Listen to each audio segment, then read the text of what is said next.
Hi, Phil. Paul, John, and the ladies. Happy. We don't get named, huh? Nick says that Like he Gilligan's just got Island. names, that's all. And that's Mike, he's a guy. And Mike. Wow, Nick.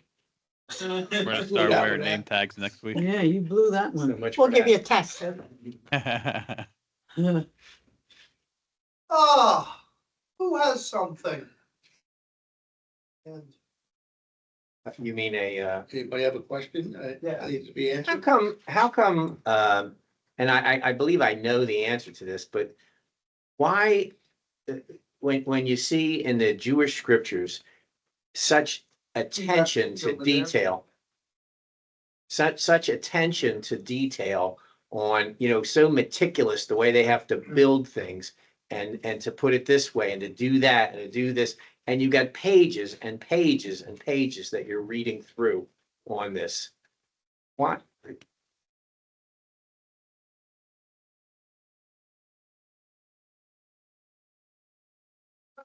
Answer this kind of indirectly. Why did God do what he did with Israel in the desert? What was life like for the Israelites in the desert? It was rough. It was a struggle. Sure, yeah. They had Go to food every reliance day. on Yeah, but God, it on His completely promise. reliant on God. Well, they had to completely rely on God Their for shoes their didn't wear out. food. Their shoes didn't wear out. Yeah, Or probably their clothes didn't wear out, so it wasn't that bad. but they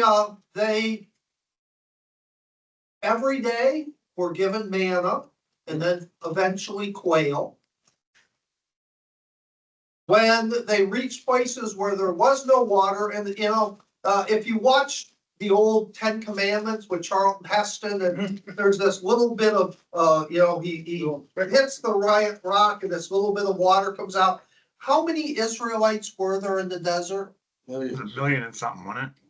About 3 million, 2 million. It could be anywhere from 3 to 6 million people. In a desert environment, how much water do you need a day? Wow. Gallons. You need water like, within 3 days, right? Generally, the Marines said for soldiers in a desert environment, you need a minimum of 10 gallons per day. Just sweating that much out? Well, but you've got washing, you've got cooling yourself down by having water, you've got all the other uses that you have for water. And what about the animals? They had, in addition to that, had all of their animals. Birds. How much water do cows take or sheep take?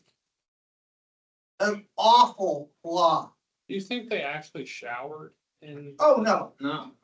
But still, you have to do some level of cleaning just to stay healthy. So if you're talking about, let's say 5 gallons times 3 million people, that's 15 million gallons of water a day. And I'm sure that is very, very minimal. It was probably more than that. So at 15 million gallons a day, that comes out to about what? 600,000 gallons an hour? Is my math right? Yeah. So what kind of water flow do you need for 600,000 gallons of water a day? River. Not a trickle. Yeah. It's certainly not even a fire hose. So I'm guessing they also brought jars with them to store water that they could use during the day. Something. Most of the time, how would people store water in those days? In a hole. Put it on your shoulders and walk it. But what What's a cistern? Well, the cisterns don't move. Clay pots. Yeah. Perhaps, but clay pots shatter very easily. Skins. Skins, animal That's skins. not skins.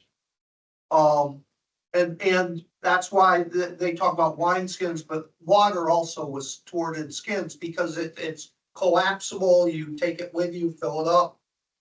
What we would use today, like plastic bags or those bladders that they use. So we're talking an awful lot of water.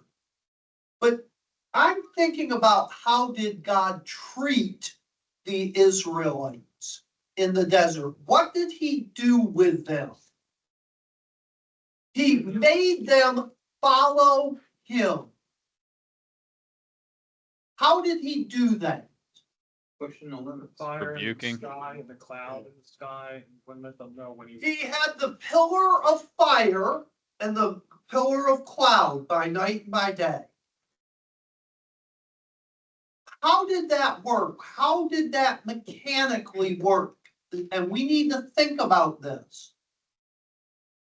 It says whenever the pillar began to move, They move. what happened? They Yeah. close up their camp and everything. Okay, so they just started walking. They Yeah, packed take everything back up. up. They had to pack up their tents, their supplies, load them on whatever carts they had, or animals they had, or whatever kind of sledges they had. They had to pack everything up. And then what would happen? They would follow the cloud or the fire. God would go as far as he wanted to go. How far would he go? Different times. A few hundred Different feet. race, different- Sometimes a few hundred feet. You pack everything up, you move across the parking lot, and it stops.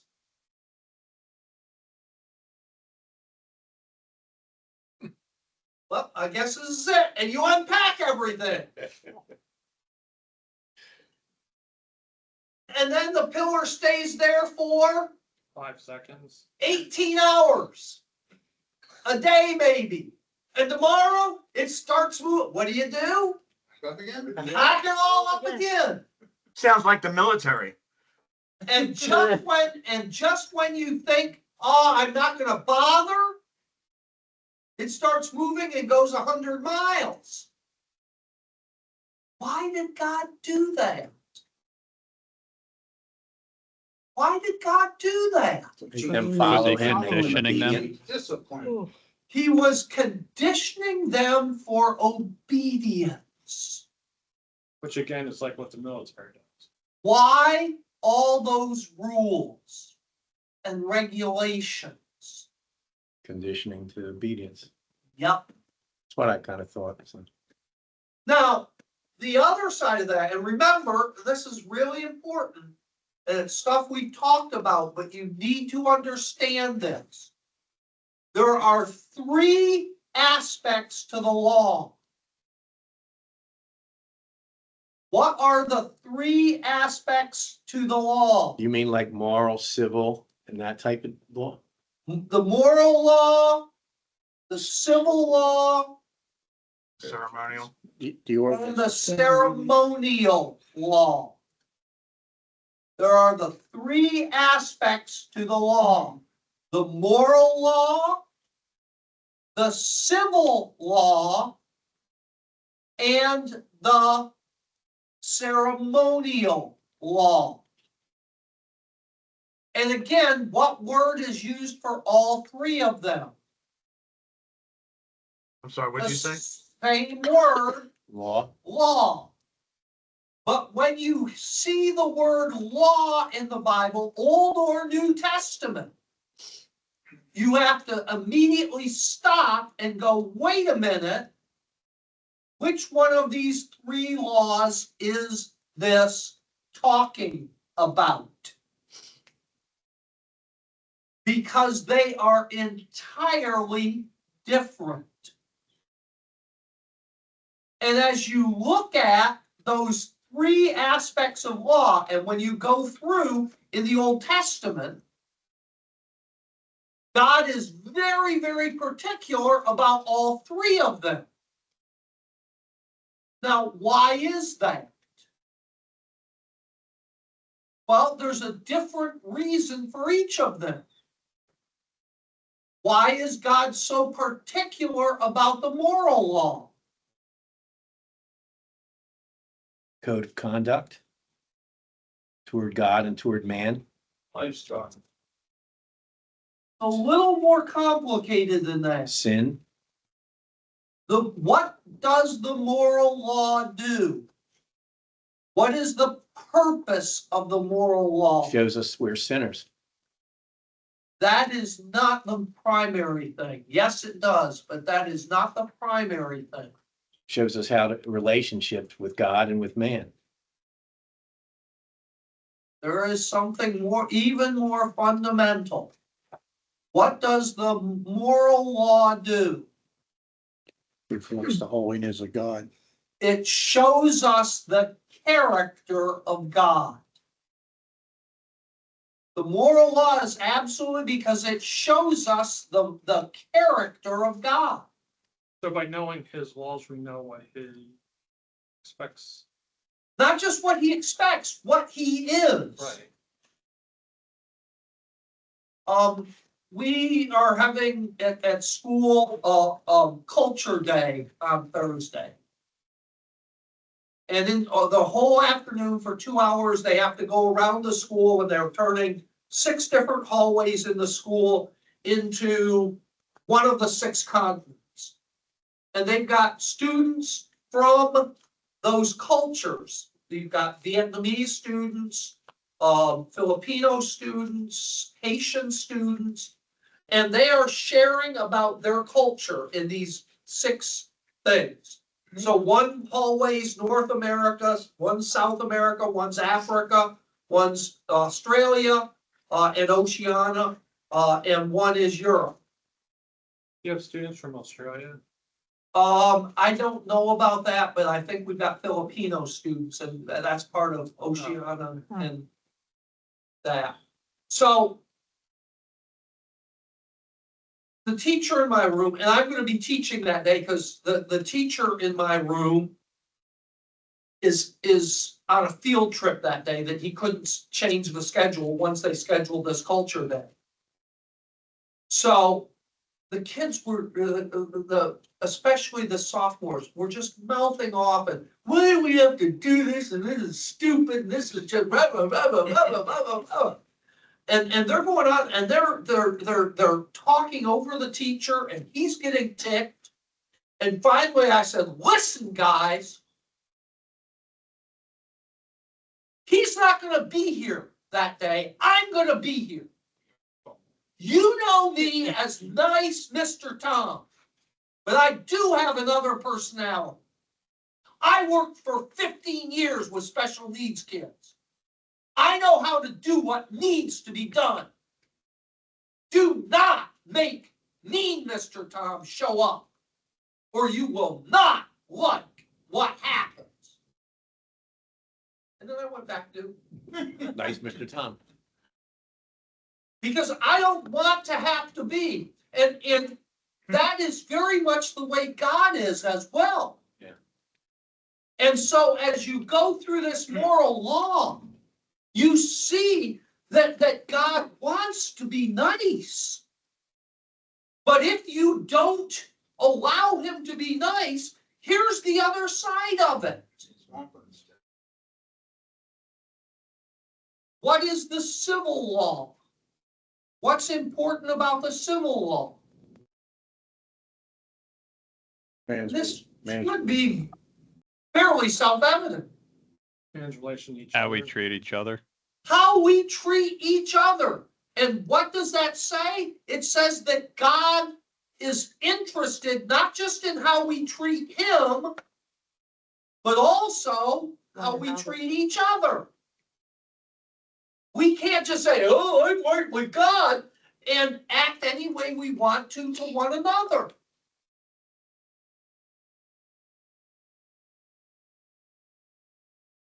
Does that make sense? Yes. Both of those things. Now we come to the ceremonial law. What was so significant about the ceremonial law?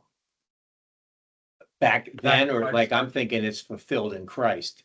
But The what, sacrifice has to be perfect. but did that sacrifice forgive anybody? No. No. So it wasn't about that. Why was that so significant? Let me give you a different one, and maybe this will shed light on it. Why is marriage and sexuality so important to God? Because of the image it's trying to portray. Unification. Church. Made in his image. It's an image of Christ and the church. Ephesians That's what I said. 5. I was just waiting because other people are going. Yeah.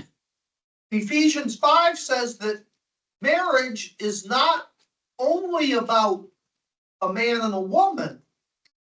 It's the image of Christ and the church.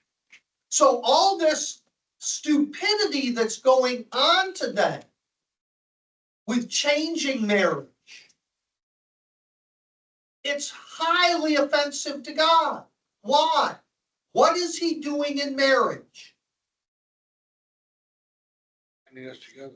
Painting a He- picture. Yes, that's what matters. He is painting a picture. Now, there's your clue. Why is the ceremonial law so important? Because it paints a picture of what God is. Because 1 Corinthians 10 says all that stuff was about Christ. So when you look at all those things in the temple, and God says it's got to be this height and this thickness, and first you have this layer, and then you have this layer, and then you have this layer, and then you have this layer. Mhm. And when you carry it this way, and you assemble it this way. And it's this many feet, and this many feet, cubits in their case. All of that was doing what?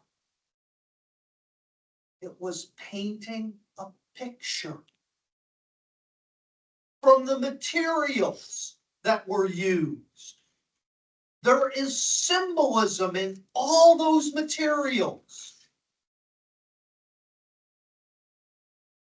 There was symbolism in all those acts that were done, all of which was pointing to Christ.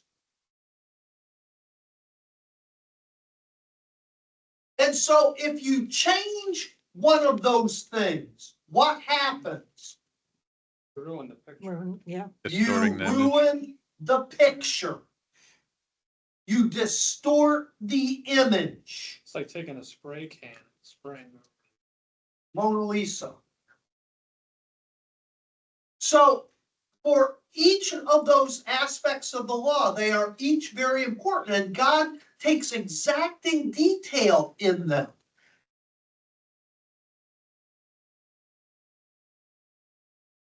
And if you've ever read through Leviticus, just the sheer scope of the details in this and that and the other thing. You could reproduce most of that stuff now with all the details. So that's why it's so important. It does something else. There's another aspect to that. What does just the totality of the law teach us about God? His authority. Remember the book of Moses, the 5 books are about 3 things. God is 3 things. What are the 3 things that God is from the book of Moses? Holy, Just. Eternal. owner, No, owner, number Creator. 1, you go back to Genesis 1. What is he? Creator. He is the creator. He is the creator. And by extension, you could call it a fourth thing, but it's really part of being the creator. Because he is the creator, what else is he? Authority. He is the owner. If I make something, it is Yours. mine. Therefore, God is the owner. Because he is the owner, Makes the rules. he gets to make the rules. That's what Exodus, Leviticus, and Numbers is all about. So that's God not is the, what's the word? ruler, Starts with an L. Lord. lawmaker. Lawgiver or lawmaker. I prefer lawgiver, but he is the lawgiver. He calls Moses up to Mount Sinai to what? Give him the law. Here it is. Why can God give us the law? Is he Creator. Because he's the creator and therefore the owner. He has the right to give the law. It's not just that God is powerful. The powerful can give the law, right? Because what do the powerful do? They force it. on us. Yeah, obey me or else. But God's not just powerful enough to give the law. He has the right to give the law because he's the owner. Because he created it. I think if God wasn't the owner, his own self would prevent him from doing that because it wouldn't be right. Absolutely. So he is number one, the creator / owner. He is number two, the lawgiver. What is the third thing God is? You need a third thing. Judge. He is the judge. Because he is the one who gives the law, he is the one who has the right to judge? enforce the law. Where do we see that in the books of Moses? Well, Isaiah.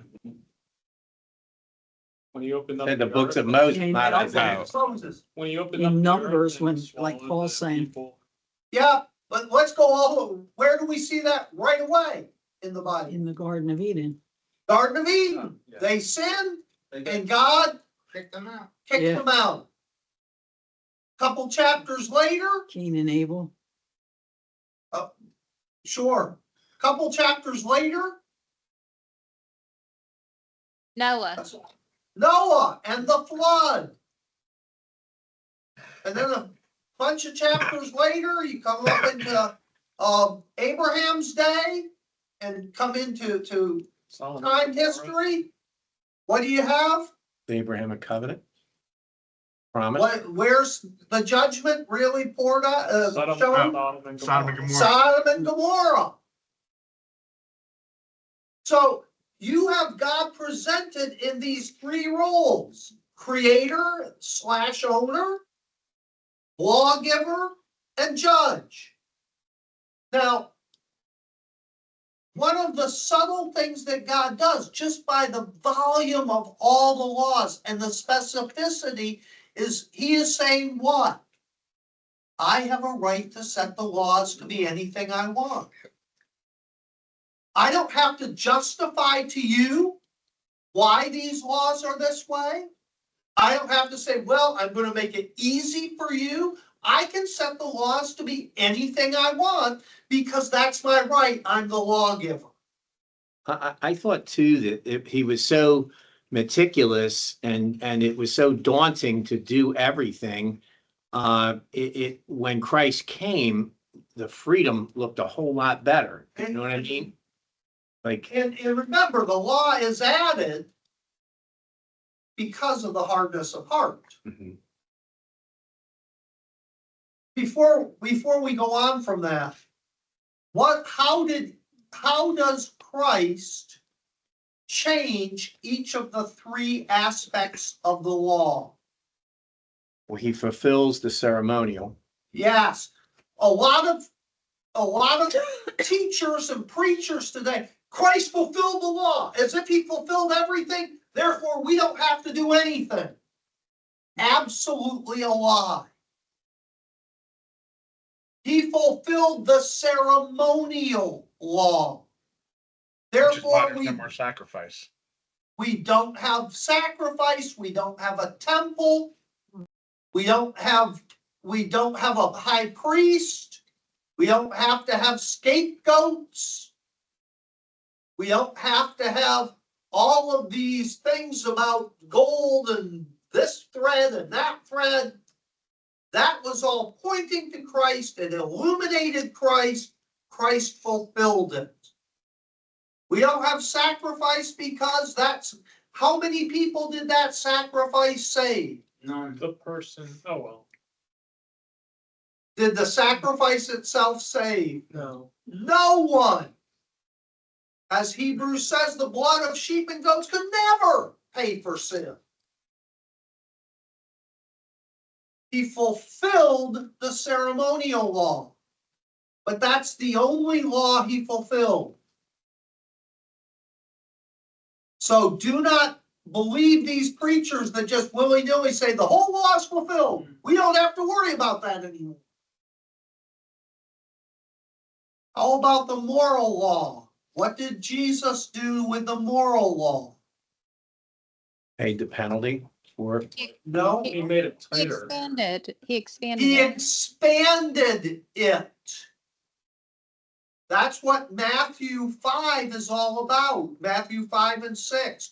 What does Jesus say throughout Matthew 5 and 6? You have heard it said, oh, yeah, okay. don't what? So it went from the letter of the law to the spirit of the law. That's how He it said, don't murder. I'm telling you, don't hate. don't hate.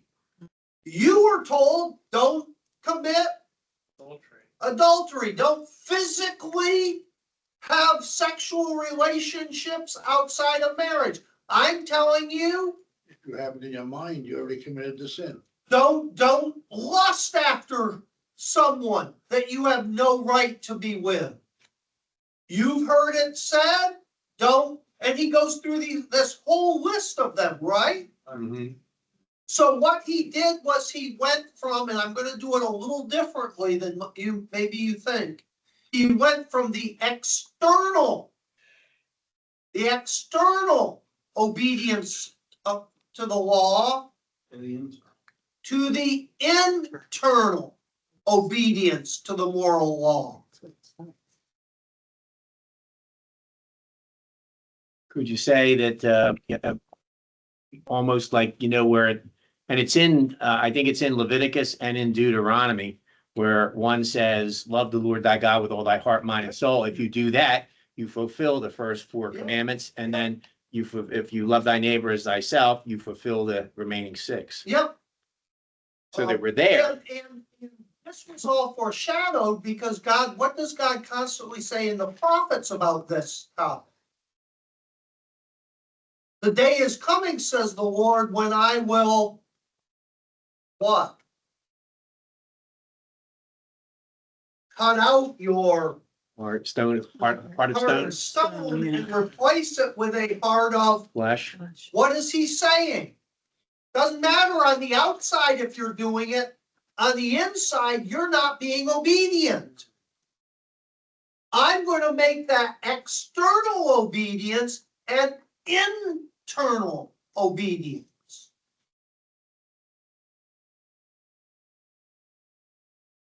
Does that make sense? Yeah. Now, what did he do with the civil law? What did he do with the civil law?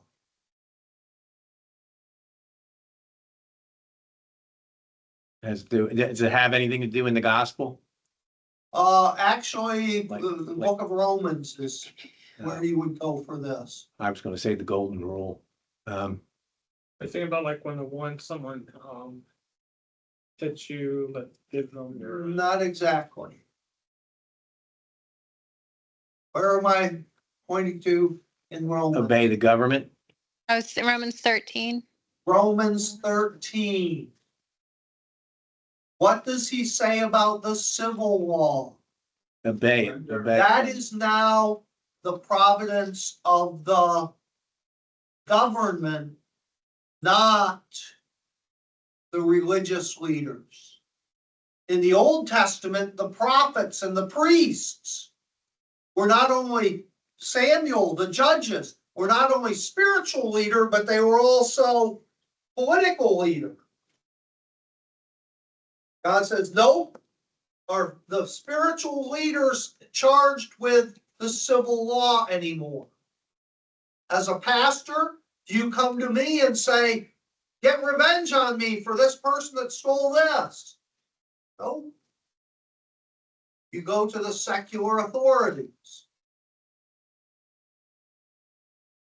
So he has divorced the civil law from religious institution and placed it fully under the secular government. And that would only pertain though to Israel in the Old Testament, right? Because all the other nations were pagan, so they wouldn't even have that. Am I correct? But they didn't, but remember, They'd still have human government. Israel was to be the pattern. They were supposed to look to Israel and say, yep, that's what we should be doing. So even though they didn't have it, God holds them accountable. They should have had it. That's the standard. That the Gentiles were accountable even though they weren't. Okay. Yep.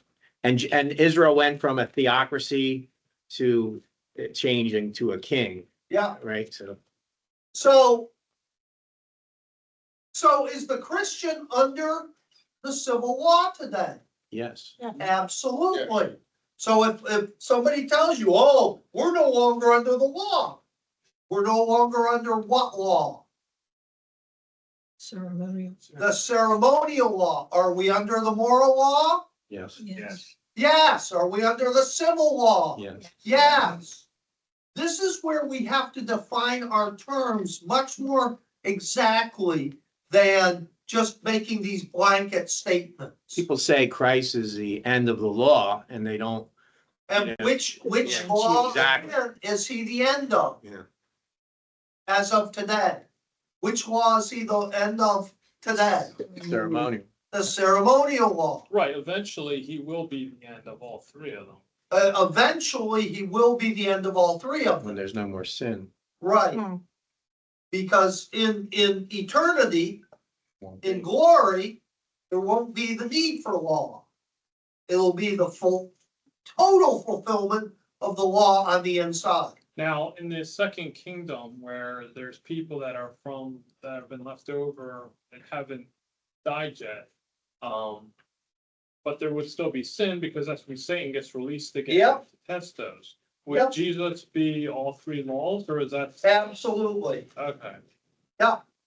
So again, as Paul's saying, in the kingdom, in the millennial kingdom, what is Jesus going to be again? He will be, Priest king. because he's the creator, he will be, King. Lawgiver. he'll be the owner. Owner. He will have taken up his kingdom. The kingdoms of this world have become the kingdoms of our God in Christ. He owns it all. Because he owns it all, he will be the Lawgiver. lawgiver. And because he gives the law, he will be the one who Judges. judges the law. Now, does that mean he judges every situation personally? Now, No. we Why?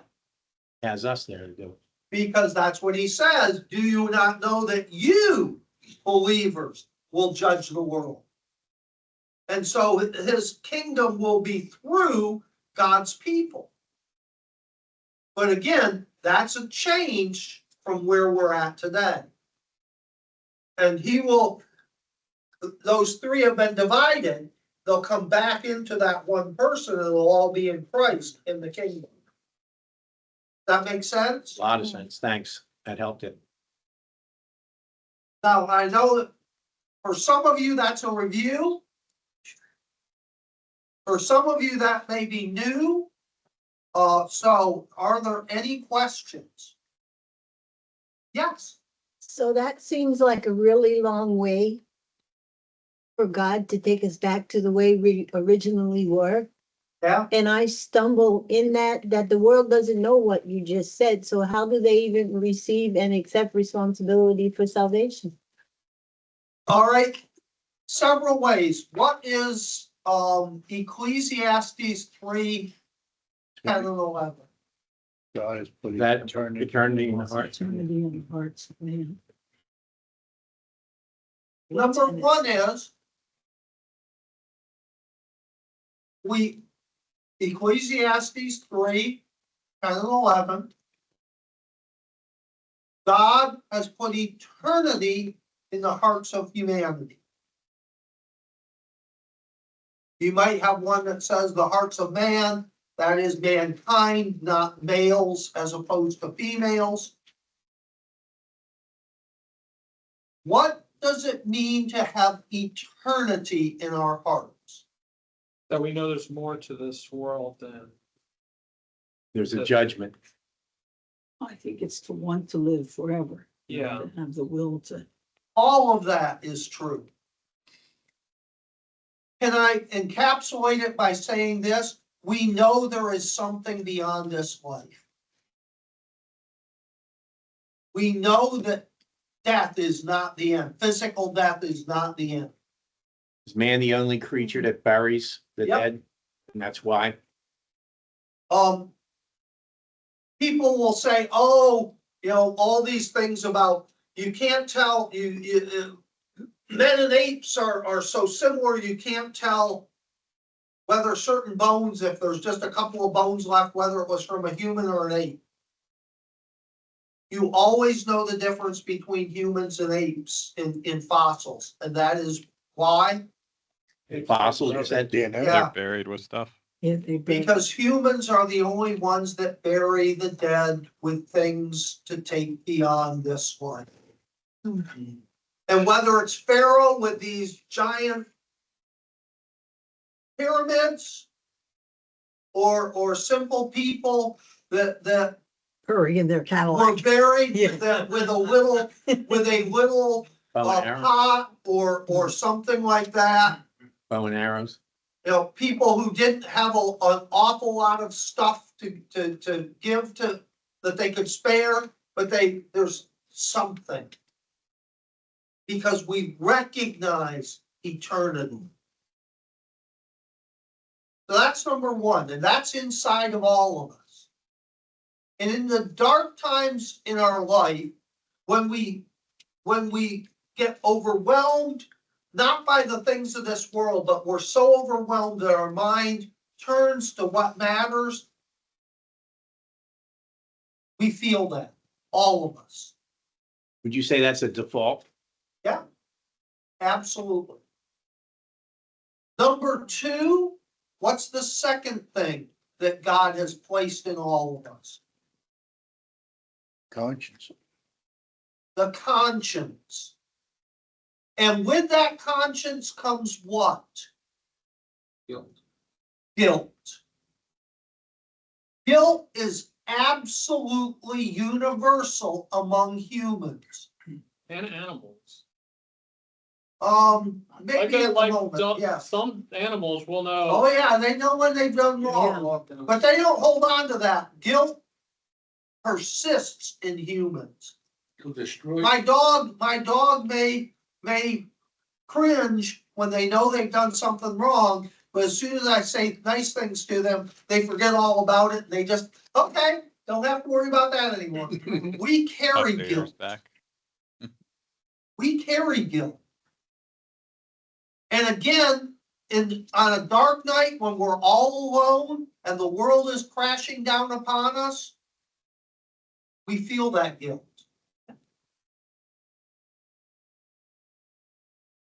So there's two things that God's put in us. What is the third thing? And now I'm thinking of Romans.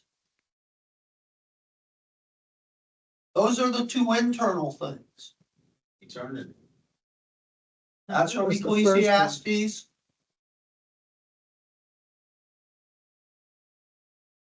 Romans 1, what does it say?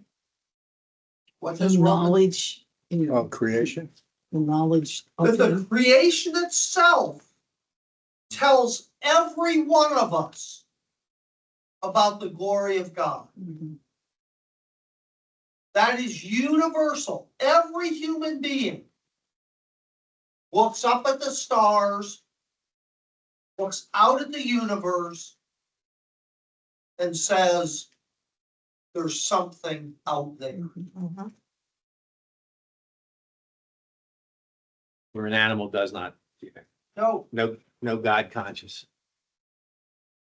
so the answer to those three things is, those three things are what are supposed to set us on the course of saying, okay, I have these things, how can I resolve them? I need to seek for God.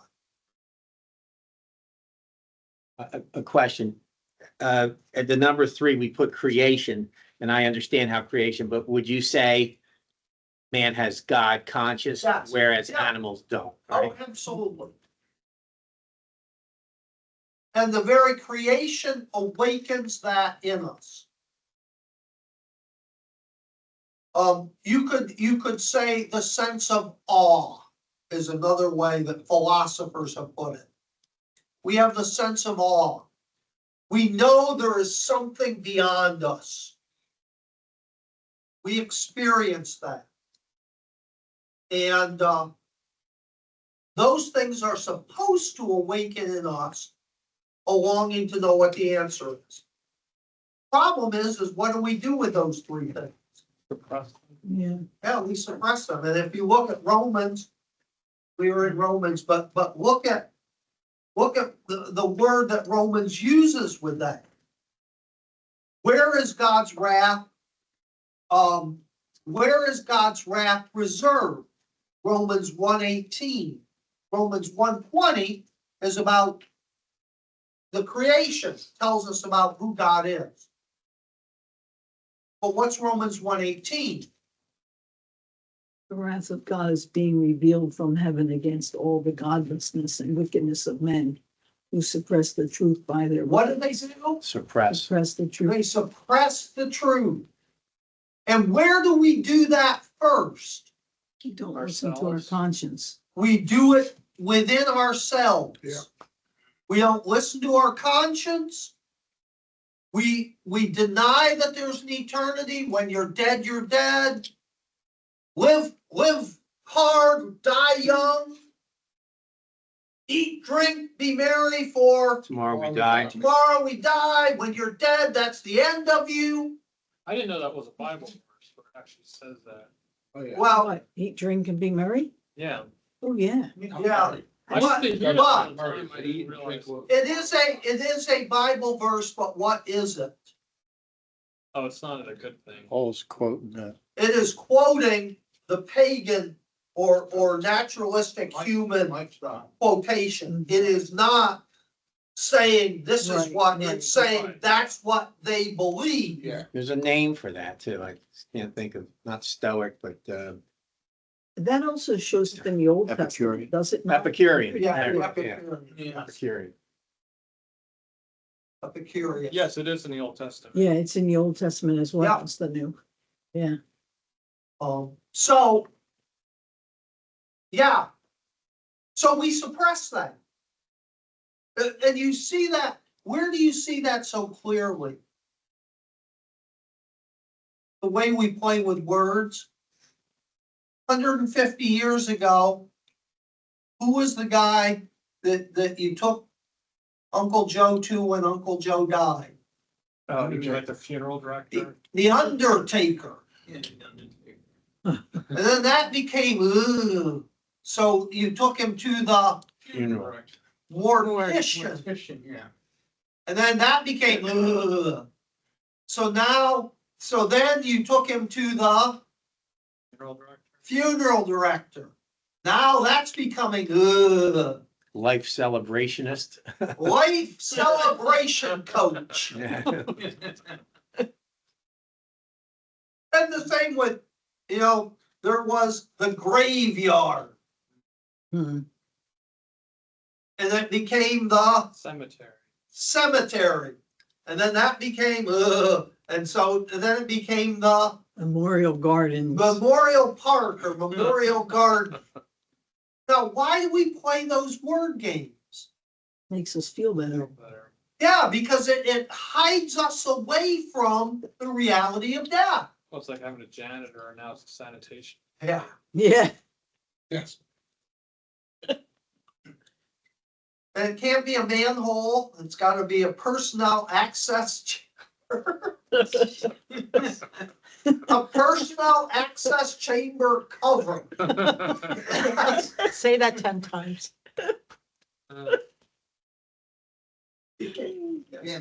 yeah.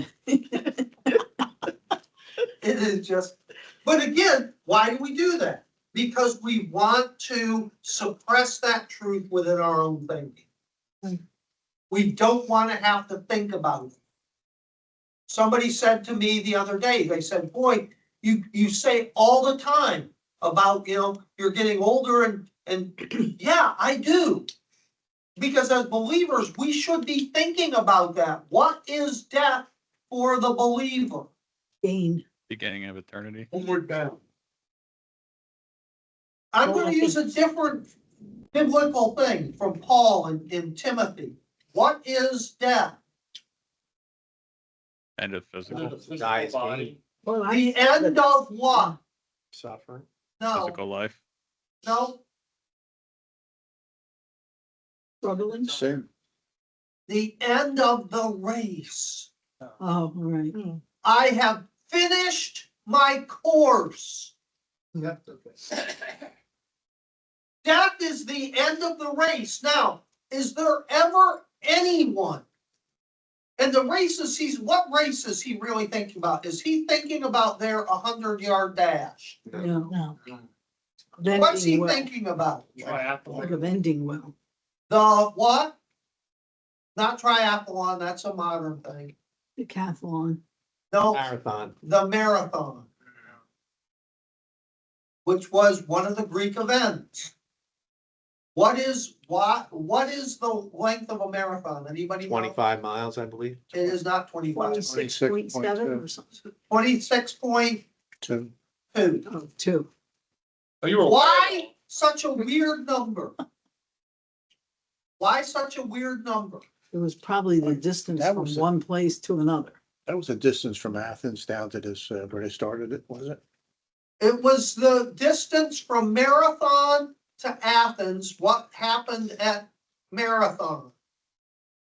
It is where the Greek horde, after Thermopylae, the Spartan 300, we all know that story, right? Mhm. Well, they didn't defeat the Greeks, they just held them up for a while, but as a result of that, there was that was to allow the rest of the Greek city-states to mobilize their military and show up and have a battle. And that battle took place at Marathon. And the Greeks won because they destroyed the supply ships that the Greeks had. They didn't win on land, they just held them at bay at land. But meanwhile, out in the sea, the supply ships that had all their food, they sank all the supply ships. Without food, what had to happen? They had to march home or die of starvation. They won. When the Greeks won, a runner was dispatched to tell the people in Athens, we won! They're not coming to destroy you. They took off running. He ran the 26.2 miles from where the battle took place in Marathon to the gate of Athens. He got there and said, victory! Died on the spot. Who did they defeat? Media, Persia? Yes. Yeah. So, that became an event. Running 26.2 miles, hopefully without dying. I was gonna say, so the first guy that did it died. Let's Yeah. go, let's all do that now. Yeah, Yeah. hey, but Paul's saying, can you imagine being on a marathon? And I've never run a marathon. I've ran some 10 kilometers and some longer races. But can you imagine being on mile 22 and going, oh, I wish I was back at mile 1. No. The whole time you're running that 26.2 miles, what are you thinking about? Finish. Just a little bit closer. Finish line, the finish line. I've gotta make it to the finish line. And yet, in the Christian life, we don't see that. The world says, oh, I wish I was 22 again. That's like saying, I'm 66, I'm on, hey, I might be on mile 26.1. Could be on my way home tonight. Probably not. Statistically, that's not true. But statistically speaking, I'm on probably mile 20. Something in that ballpark, right? Closer to the end. I'm close to the end. People say you're middle-aged. Really? I don't think I'll be 132. I might still be collecting social security, but I will be here. I'm at the 2-minute warning, losing by 6 points. I need a touchdown and an extra point. So Uh, the point is, nobody wants to go back and rerun that in the physical. But because of our attitude, we don't constantly remind ourselves, I'm running for the finish line, not for the starting line. My goal isn't to go backwards, it's to finish the race. And now we're full circle back to the Israelites in the desert who wish they were still in Egypt. Yep, who constantly were looking back. Mhm. So that would be my answer to that. How are they supposed to know those three things? And somebody says, well, then what about the heathen? And my answer to them is God is just. Plus they have nature and Yep. if they don't, that's, God will that's the find a lesser way light. for those who seek him. Yeah. You will search for me and you will find me When if Oh, you search for me with all your heart. For the person who truly wants to find God, he will make himself available. And I can give you anecdotal arguments for that from the guy in Russia that cried out as a total atheist, oh God, if there is a God, reveal yourself to me and I'll be obedient.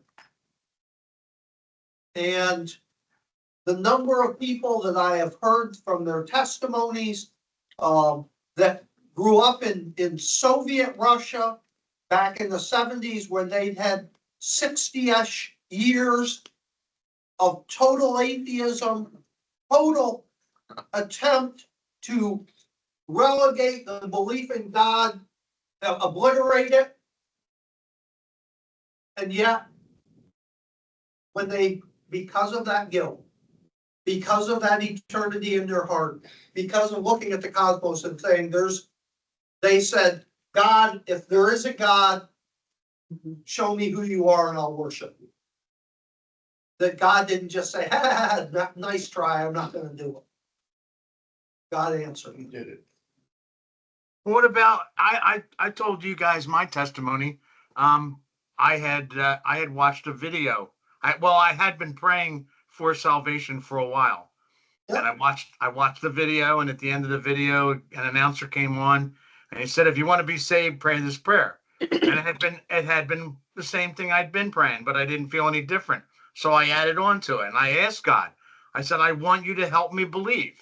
And he did. Yep. And again, are there magic words that have to be repeated? No. Can you give that magic incantation, did Jesus come into my book, and it mean nothing? Yeah. Absolutely. Yes. Can you say something that is probably totally unscriptural, like, God, I don't even think you exist, but if you do, I want to believe in you, and God recognize that? Yes. Equally, yes. Because again, God doesn't have to go by what we Say, no. He knows what we're thinking, he knows what we're feeling, he knows what's inside of us, and he honors those who seek him in Truth. truth. God bless, have a Great. great week. And Thanks, Tom. everybody, Have a good night.